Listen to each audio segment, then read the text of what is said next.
I want to announce and call on all our people in perfect popular, military and police unity for next Saturday to a national civil protection and people preparedness drill in the face of natural catastrophes or any armed conflict that might occur, a national civil protection and people preparedness drill. I have already given instructions to the Executive Vice President, to the Vice President of Security and Civil Protection, Diosdado Cabello Rondin. I have given instructions to the High Command of the Bolivarian National Armed Force so that this Saturday's exercise from 9 o'clock onwards, incorporating all the schools and high schools of the country, the entire hospital and health system, allows us to prepare for any circumstance. Yesterday and early this morning there were significant tremors in the west of the country. I practically did not sleep because I was in charge at the presidential command post of the entire civil protection system, with firefighters, police, armed forces, all governors active, all of them.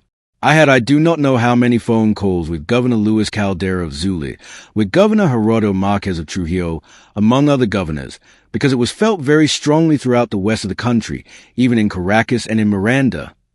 Activate the plans that Venezuela fortunately has, the civil protection plan for our people, in the face of any undesired natural situation. Prepared then, all systems, the National Civil Protection System, the entire system of firefighters, national police, state police, municipal police, our glorious Bolivarian National Armed Force and the popular power, on Saturday in the National Civil Protection and People Preparedness Drill, in the face of any natural situation, in the face of any armed conflict with the slogan, Perfect Popular, Military, Police Fusion for Peace and Life. So everyone is called for Saturday.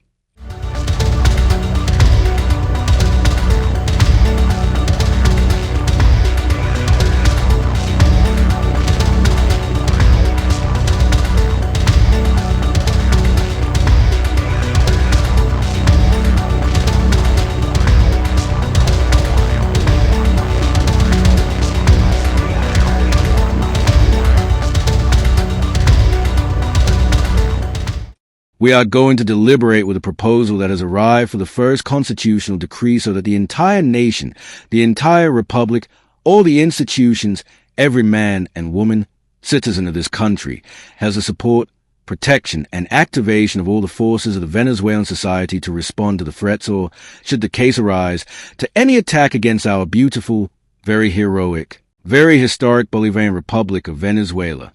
So let's proceed to that discussion now. Well, I welcome the contributions of all the public authorities, and we could say that the first decree and the other legal constitutional measures that allow the power of the state to respond to a situation of aggression are almost ready.